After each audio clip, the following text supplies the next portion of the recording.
Welcome to the Be All You Can Be MSC, the podcast dedicated to empowering Army Medical Service Corps officers and professionals like you. I'm your host, Stephanie Moore.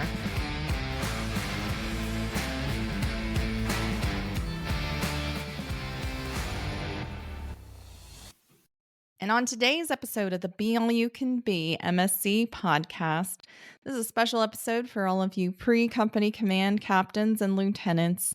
We're going to talk to, and great pleasure to introduce, Captain Tony Duong, who recently successfully completed 24 months of company command of the 520th MCAS Medical Company Area Support out of Joint Base Lewis McChord, Washington.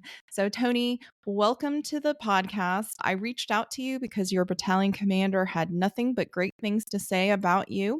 And I'd like to delve into today. What was the experience like? And what were some of the takeaways you got from being a company commander? So, overall, what was the experience like serving as a company commander? So initially, I interviewed in the AIM marketplace with Lieutenant Colonel Maker and his top five. And I was at Triple C at the time and was selected for command. And heading into the job, there was, just like any new job, you're going to have a lot of anxiety. Like, what is the new unit going to be like? What is JBLM going to be like? And I tried to take it one step at a time, but it was definitely intimidating. And there's a lot of anxiety going into it. But luckily, I had two phenomenal first sergeants who helped me along the way and guided me in the right direction and really steered the organization success. That was initially heading in, but like day to day, you're juggling a lot of priorities, whether it's medical readiness, training, property accountability, the ESR, all of the 350-1, and we were on DSERF for the 3 years I was at JBLM. So all of those requirements. Then you have J actions, personnel actions, awards, promotions, people ETSing, PCSing, eval. So there's a lot of, it's really easy to get over inundated in that first 90 days with chasing metrics. And we all every commander I've ever had has always said, we're not going to chase the metrics.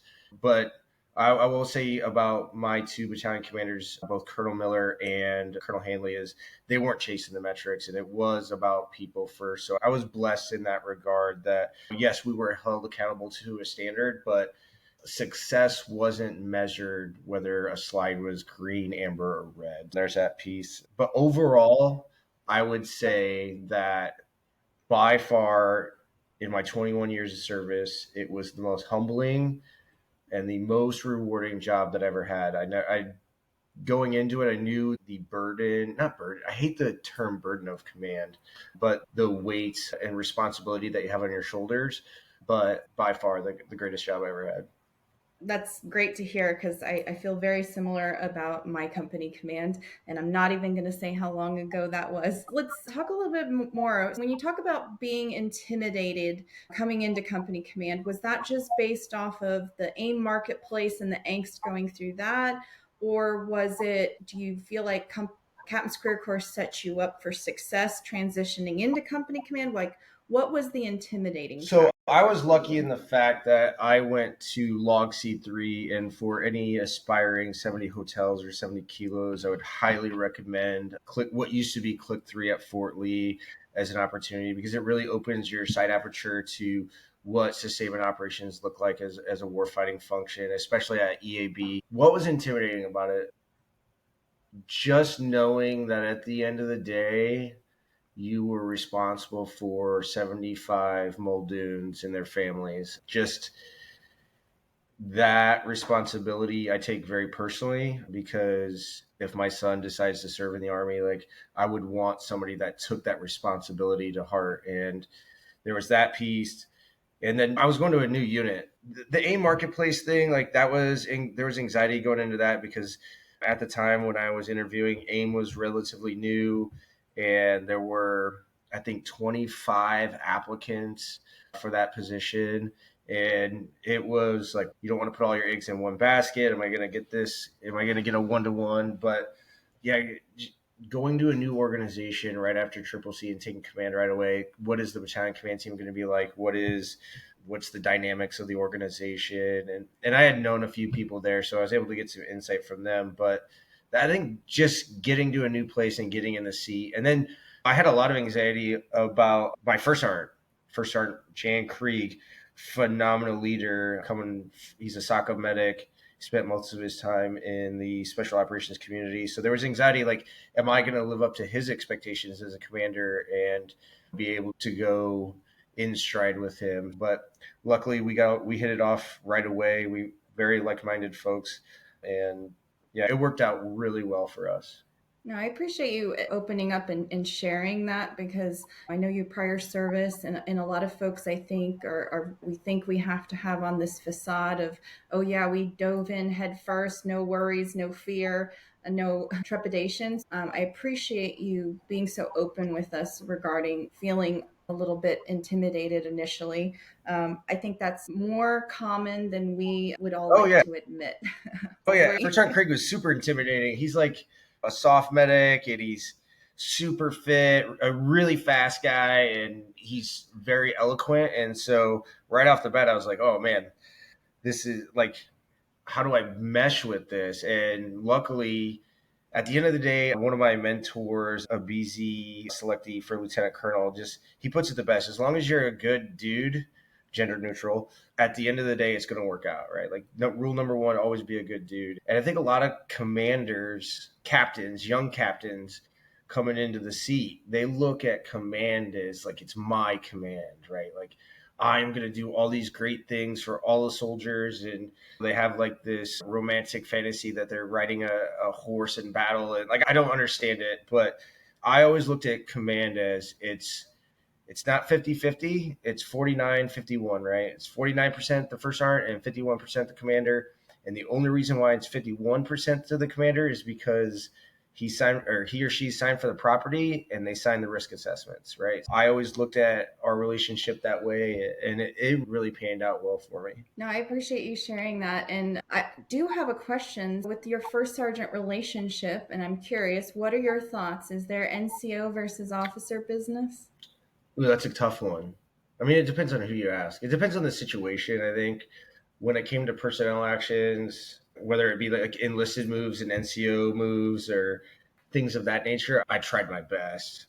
Like being a prior NCO, like sometimes I know both of my first sergeants will disagree with me on this one, but like you get those NCOs that are just like rock stars and you want to hang on to them as long as you can or put them in certain positions or move them around. But I think there is, right? I think when it comes to developing those NCOs, like NCOPD and those things, like I never got involved with that, but there is, and I think one thing that we've become in the last 20 years, we've really shifted from an NCO dynamic organization to an officer centric organization. I don't know how or why that happened, but I think that's one of the flaws that we see today. Does that make sense? No, absolutely. And I put you on the spot a little bit with that question, but the reason I ask is I think oftentimes I hear people talk about NCO versus officer business. And I agree with you. I think there are specific things that NCOs have to take the lead on to develop the future enlisted corps. However, I would caveat that with I think there's a lot of people will chalk that up to not informing the commander about things. And I think there's a balance to be met. In my opinion, I think the commander ultimately needs to be aware of everything, have that shared understanding. But like you were talking about, there are things where the NCOs need to be the driving force behind it. My I think question to you. I think one thing So, though, like when we talk about junior officer development, is both of my first sergeants did a phenomenal job at mentoring our lieutenants, whether it was in their personal or professional lives, and I definitely steered them in the right direction. And even for the young captains, right? Like my biggest mentors, and this is biased because I am prior service, but the sergeants major that I've had as an officer, they've always been my go-to mentor because you can go to them and they're going to give you a like no BS answer on the commander and the XO are going to tell you what to do. The sergeant's major, whether it's the ops sergeant major or the command sergeant major, they're going to be the ones that tell you how. Like if you're trying to navigate a situation, whether it's a UCMJ action, personnel moves, a training calendar ism, whatever, tasking, if you can get buy-in from your sergeant major or just that guidance, because I've always had like a really good relationship with that demographic, and they've really steered me in the right direction. No, absolutely. Some great advice there. You mentioned that being a good dude, whether female or male, is definitely a key to success based off of one of your mentors and what they shared. What other good qualities do you think a leader needs to be successful in company? I think the number one attribute is they have to be the hardest working person in the room, whether they have to be present, and they better be working when they're present, right? Nobody wants to follow that leader in the motor pool who's carrying a clipboard around to war, right? At the end of the day, if your soldiers see you working, putting up the tents with them, they're going to work that much harder. And especially in the medical community, like all of my map providers and all of my clinicians, when we would go to the field, the officers were out there working and doing the things with them, where I've seen other organizations where they're not doing those things. And one thing I always told my lieutenants is we lead through action and not through words. So that's, I think, just being the hardest working person in the room and really caring about people, that'll go a long ways. A close second to that is authenticity. Generally speaking, Joe knows when you're fake and they know when you're not real. What do I mean by that? Like, yeah, I can say that I care all day, but if I truly don't care about whatever's going on, Joe's going to know that. And they're going to read right through that. And it'll cascade throughout your peers as well. If that makes sense. Does that make sense? Absolutely. And I agree with you. I think it's really important for individuals to have a good sense of themselves before they are in leadership roles. And I realize that's probably asking a lot of, especially if we're talking about a captain that has no prior service. But I think there needs to be a little bit of time you take before taking the guide on where you reflect and you look at yourself and figure out, okay, what kind of leader am I? Who am I? Because I think that helps you with your authenticity that you're discussing. Whether you're a transactional leadership style or a servant leader style, you have to know who you are as a leader, I think, to make sure that you can bring that Oh authentic yeah, self and I think forward. that also comes with that is expectation management and flexibility, right? Like a lot of guys when they come in the seat, they think like we're all going to be PT studs or we're all going to be expert marksmen or whatever it is, right? Like my organization is not going to be the organization that does X, Y, and Z. That's not realistic. You're going to have soldiers who struggle with ABCP or PT or rucking or whatever. You just have to go in with a wide aperture of what is realistic and what is fictional thinking, I think. Absolutely, because at the end of the day, you can help folks and you can help them help themselves, but there are going to be individuals that are not going to want to step up to the plate and help themselves, unfortunately. And those are the ones that typically we see Oh yeah. chaptered from I the military. I, So, oh, oh I sorry about that. apologize. I also think like looking to your left and right too. A lot of times, and this is one thing that I can't stand about the officer corps is like we're always comparing ourselves to the company to our left or our right. And I don't understand that. Like, it's not a zero sum game. And it doesn't matter what, and I used to say this all the time to everybody in my company. It's not about the paper, right? Whether it's an eval or a position or whatever, it's not about the paper. Nobody's going to remember that 20 years from now. They're going to remember if you were a good dude. They're going to remember that time you gave them that extra time off to deal with whatever they were going through. They're going to remember you being there at 9 o'clock at night, getting them out of not getting them out of a situation or supporting them in whatever way. They're going to remember when you went up to the brigade commander to get a signature so that they could go home on emergency leave. And I think that is what is important. And I think sometimes we lose sight of that because we're in this such a competitive environment of, oh, I got to be number one. Nobody cares, right? Like, does your spouse care? Do your parents care?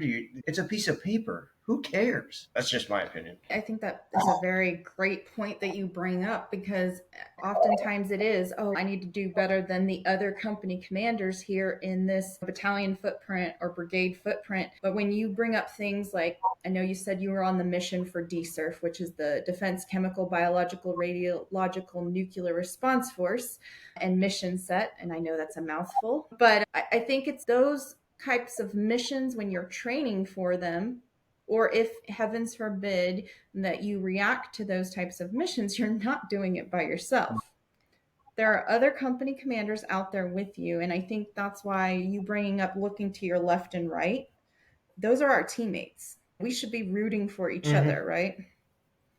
And I never really thought about that until I was in an LPD. I was a second lieutenant, and we had an LPD with a 67J, and he came in and he was talking. I think he was a Silver Caduceus LPD, and he came in and he was telling the story about one of his company commanders. He was a rock star at PT. His company was knocking everything out of the park, but at the end of the day, he didn't give him number one. He gave him number two or three because when his sister company needed support on a range, he said, nah, we're going to do our own thing. You guys can just figure it out. Or when they needed help on gate guard, he wasn't there to help when he could have. And I think that just speaks a lot about your character as well. I agree. Tell me a little bit about what helped you prepare for command. Was there anything that you either intentionally did to prepare for command, or any courses that you were provided that you feel like set you up for success in that? Operational assignments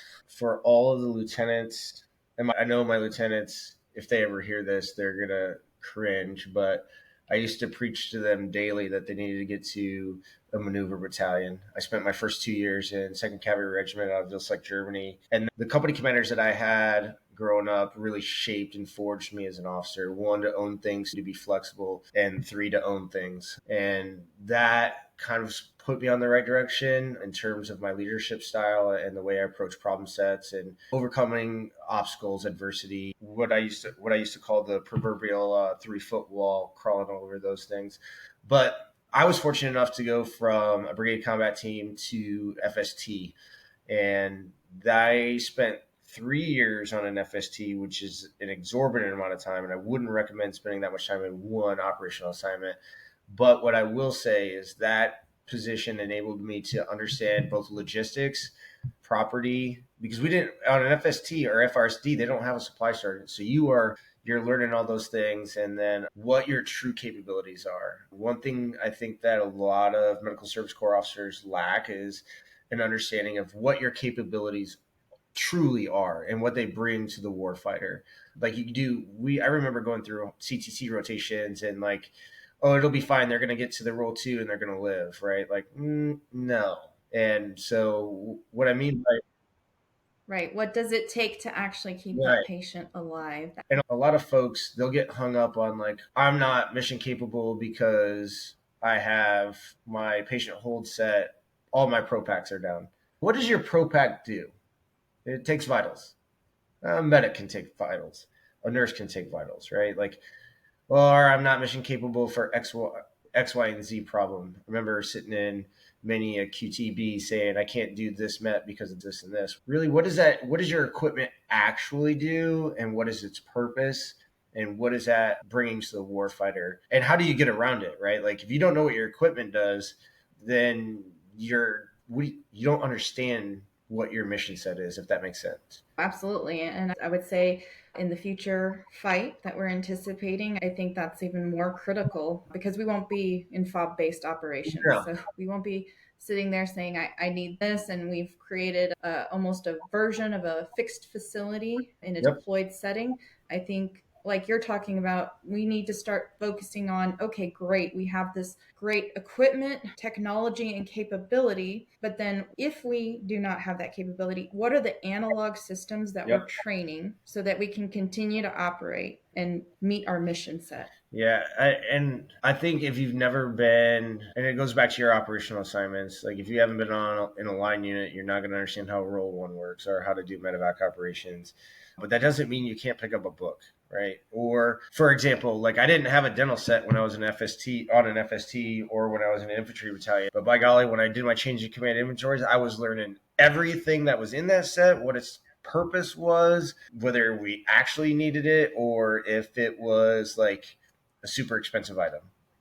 You're making me laugh a little bit because I was a company commander at a cache. And so the first time I laid out my 164 bed at Sierra Army Depot, very insightful as to, okay, we have a lot of equipment. And then, okay, what does this do? And we spent a lot of time going through that. And it was invaluable for me as a company commander to know my equipment intimately and to really look into, okay, how are we utilizing this? Okay, if it's sitting out here, how are we going to Mm-hmm. functionally pack it in the event that we're called upon? Because at the time I had the SWRF mission, so the severe weather response mission. So you're making me reflect back as we're talking about this.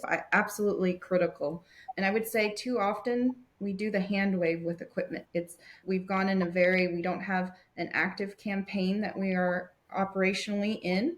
And I feel like there's a lot of, we'll figure that out when we need Yeah, it. I agree with that. And I think one example of that, the POGs for like the portable oxygen generating systems, I think they're called SAROs too. Like that's a classic example that those are, I think there's a mill per message or ALRAC out to recall not mill per message, but an ALRAC to recall all of those. Okay, so they don't work. So we're just going to go back to decylinder oxygen. I mean, you just got to figure out, and like you're not, as an MSC officer, you don't know that. Like how, I'm a communication studies major. I went to Bolick and Triple C. Like I don't have a clinical background. So that requires you to be engaged with your NCOs and learn from them and like, okay, what does this random widget do? Is it really that important? Can you do it manually? Is it critical or And I think you just touched on something really important there. So, as medical service corps officers, we don't have a one size fits all degree that we all come in with the same baseline knowledge necessarily. Every single person in your company has value, has knowledge, brings something to the table that you might not be aware of, regardless of rank. So, I appreciate you bringing that up because, like you said, how would you have known that?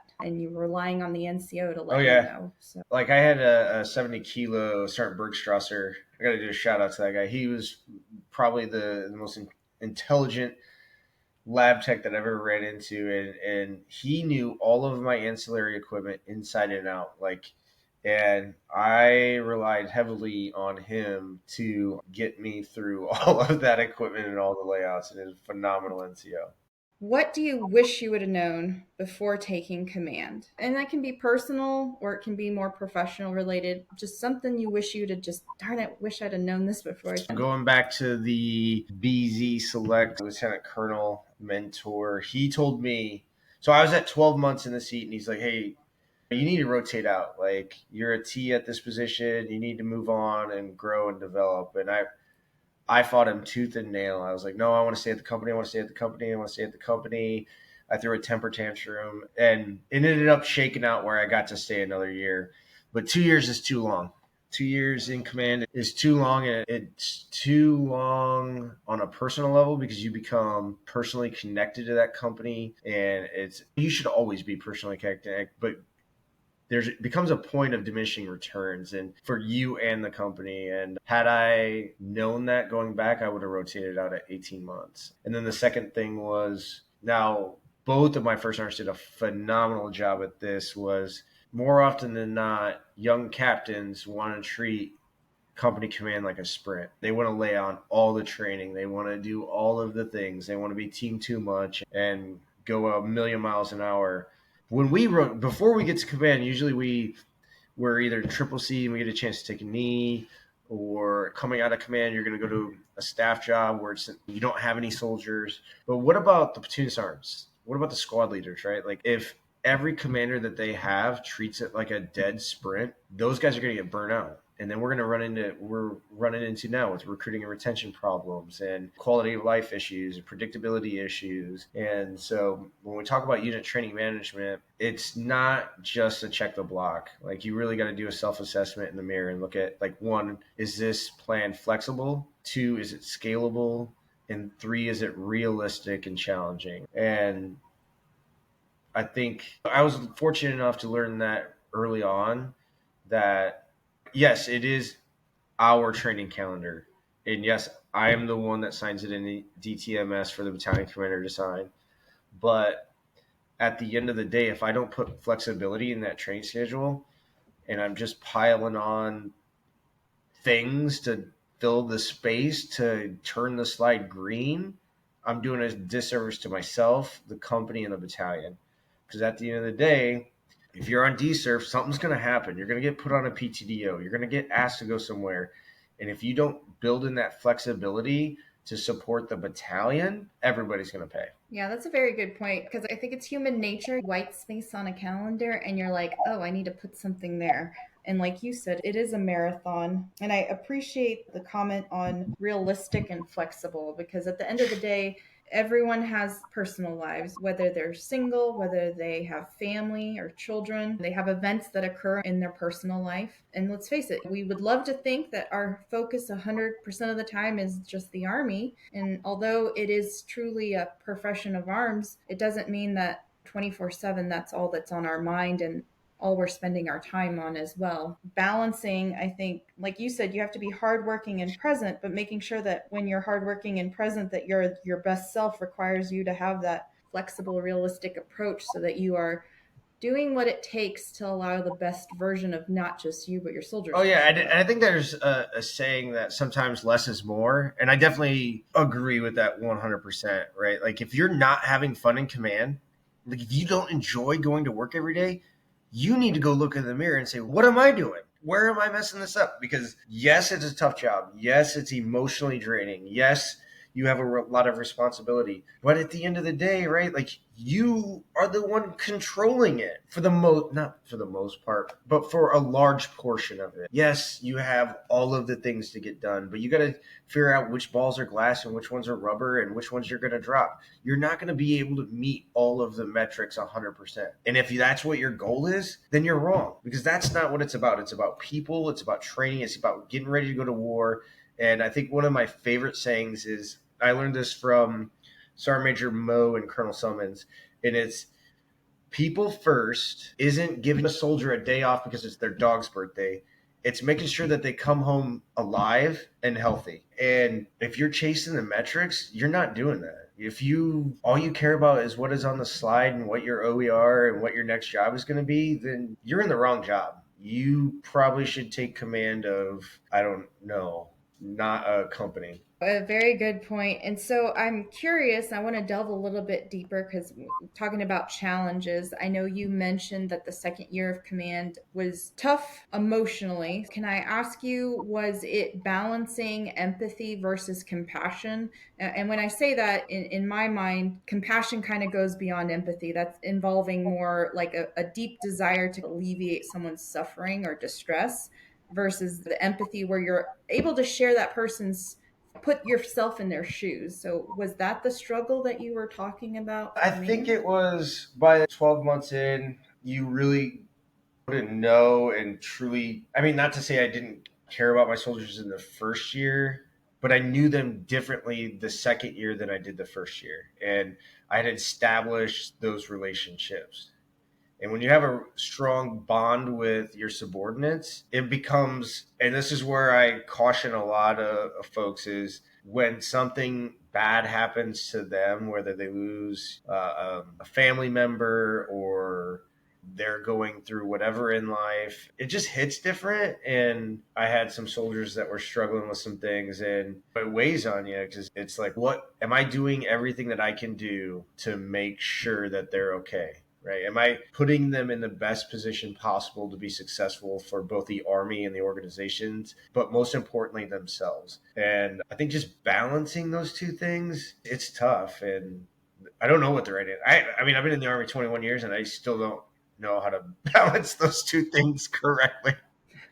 Don't worry, I think most of us struggle with that. I can say personally, I still struggle with that. So I guess my question is, what do you do for yourself to try to balance that? Is it a hobby that kind of grounds you, or what grounds you again as you work through those challenges that arise as a leader? Um, First and foremost is my family, but from a profession standpoint, like I just love being around people. So just being around gunfighters in my Muldoons, like that's all I needed, right? Like I could be having the worst day ever, but I walk in the motor pool and I see medics doing the right things or people succeeding. That's enough for me to just keep things going, to spark that fire inside of me.